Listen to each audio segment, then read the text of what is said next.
I don't know about you guys, but no one around. We can start our morning with the 0 to 60 test.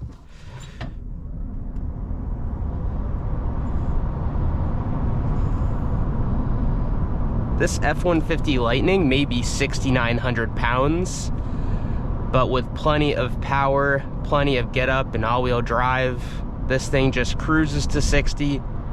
Absolutely no problem. Hey everyone, so spending the week with this F-150 Lightning, I thought, it's great to do a review, like a full comprehensive review video, which I am going to post. Likely I'm posting that before I post this video, but I also want to do a separate POV driving video to talk about my experience with this Lightning, living with it in context of, being a Mach-E owner. So of course this Lightning is a much larger car than my Mach-E, and if we, take a step outside real quick and take a look at this thing, you can see just how much that is the case. Just really stepping back and taking a look at this thing, it barely fits in modern, American parking spots, which are considerably larger than parking spots in other countries. At least that's just what I've heard. And honestly, it's been kind of a doozy figuring out how to park this thing. I'm not much of a truck guy, to be honest. I don't drive a lot of pickup trucks. So living with this Lightning for a week, it has been hard getting used to parking it, to be honest. Maneuvering in smaller parking lots and in smaller spaces is kind of a challenge too, but I haven't been in too close quarters in any sort of scenarios.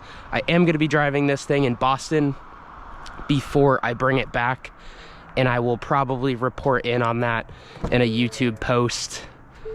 But honestly,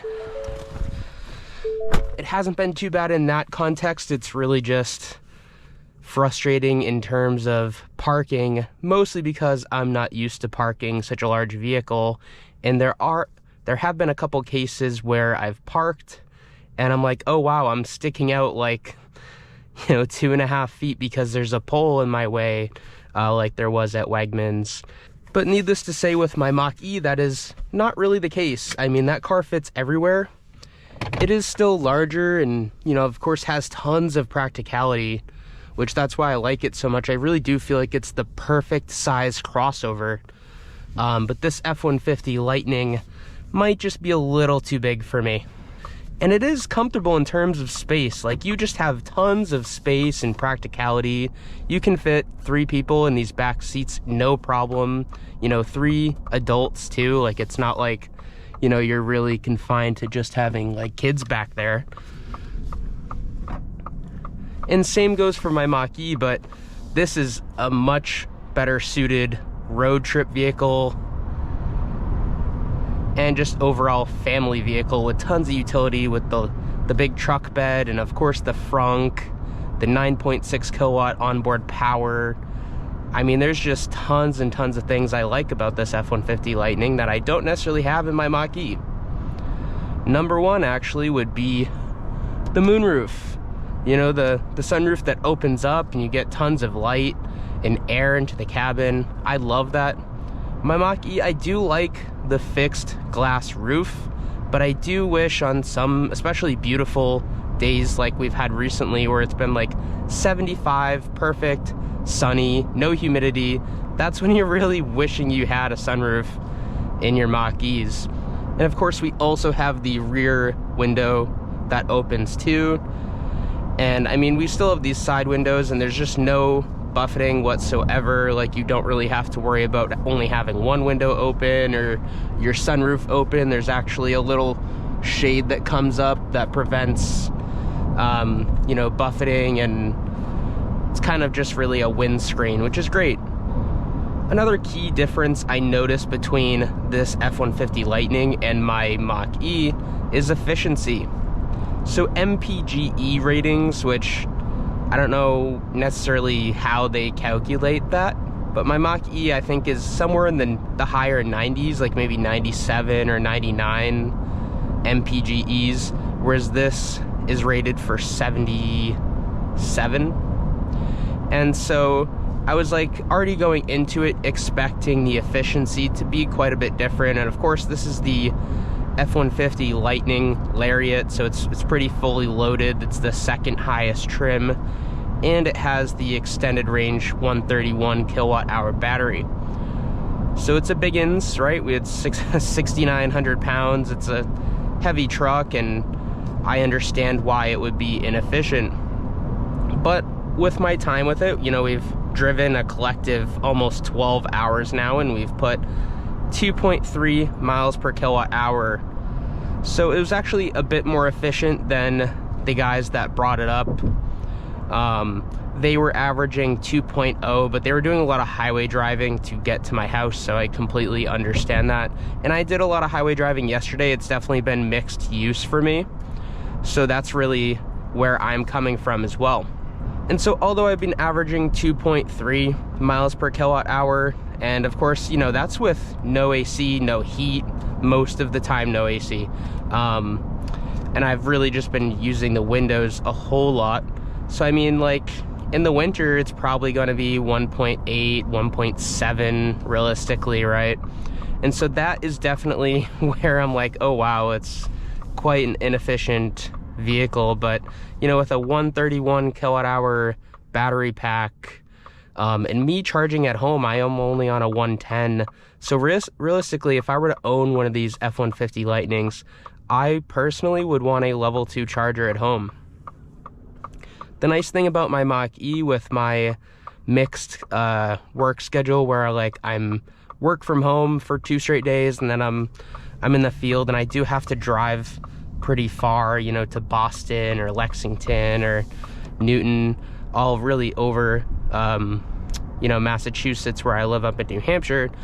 So I'm doing at least, you know, like 80 miles round trip.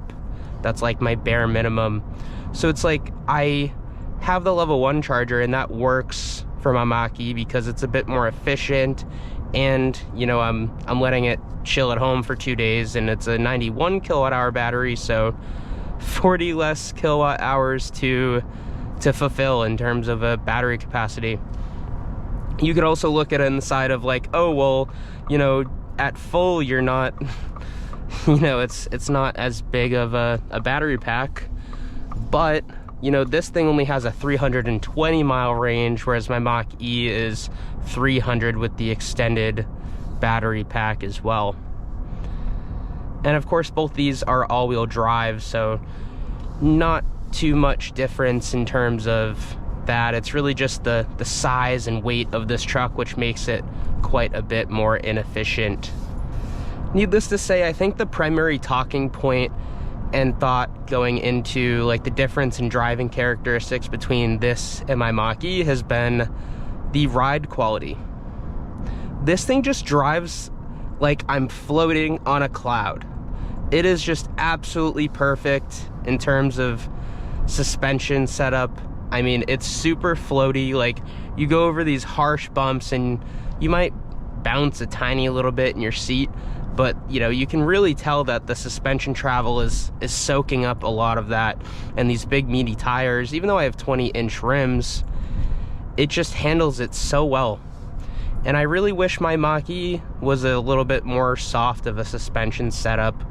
I heard the GTs can actually be a little better than the premiums, just because the premiums are kind of tuned to be quite harsh and stiff. I'm not really necessarily sure why they did that.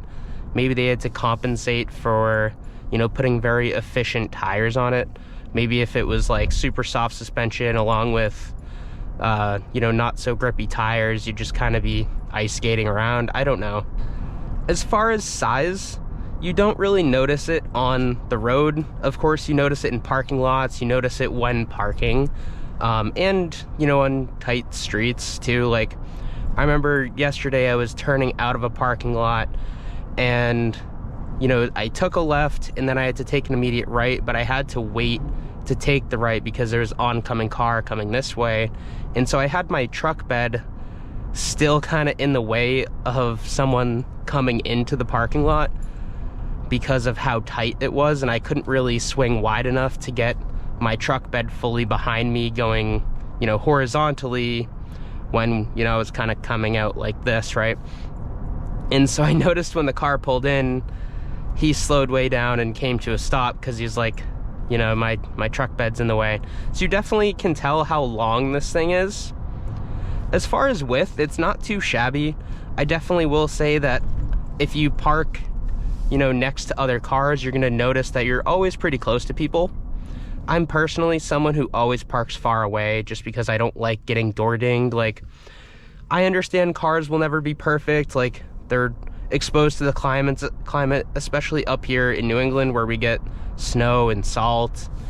But if it's something in my control, like being able to park a little further away and get a little more steps in and then prevent my car from getting door dinged, which is out of my control, I will do that. But needless to say, yeah, I mean, on the road, you don't really have much of a problem maneuvering this F-150 Lightning. It is quite a large bed, but like if you're trying to merge in traffic, like you have the power to do so. I mean, this thing is incredibly quick. I feel like it's not as fast 0 to 60 as my Mach-E. I'm not necessarily sure because I know it's rated for 4.0 to 0 to 60, but I have not experienced that. I mean, it's definitely like lightning quick, haha, pun, right? But my Mach-E just feels faster. I don't know if it's just because the sensation of like being a little bit lower, and maybe like the suspension setup being stiffer too. Like you kind of like lean, like you're almost like leaned back more when you hard accelerate off the go. I'm not really sure why that is, but in my Mach-E, it definitely feels like a much quicker and an agile car too because of the size difference. As far as UI and everything like that, really, there's not too much differences. I mean, CarPlay connects the same. Our gauge cluster, there is a lot more usability and customizability in this one. Like you have like your tire pressure, power distribution, which I've actually liked. And then with my view, you can add a couple more things, which is great. Whereas my Mach-E, the gauge cluster, you can't customize like at all. I mean, really the only thing you can do is turn your, you know, your driving mode so it changes the design, but really that's it. And then as far as drive modes in here, we only have sport, normal, tow haul, and off-road. Whereas in the Mach-E, of course, there's, you know, unbridled, engage, and whisper. I'm personally a normal driver in both like engaged and then normal here. And then one thing to note is in the F-150 Lightning, you don't have any sort of noise, right? There's no manufactured noise you can turn on. But from my experience, not a lot of people use that.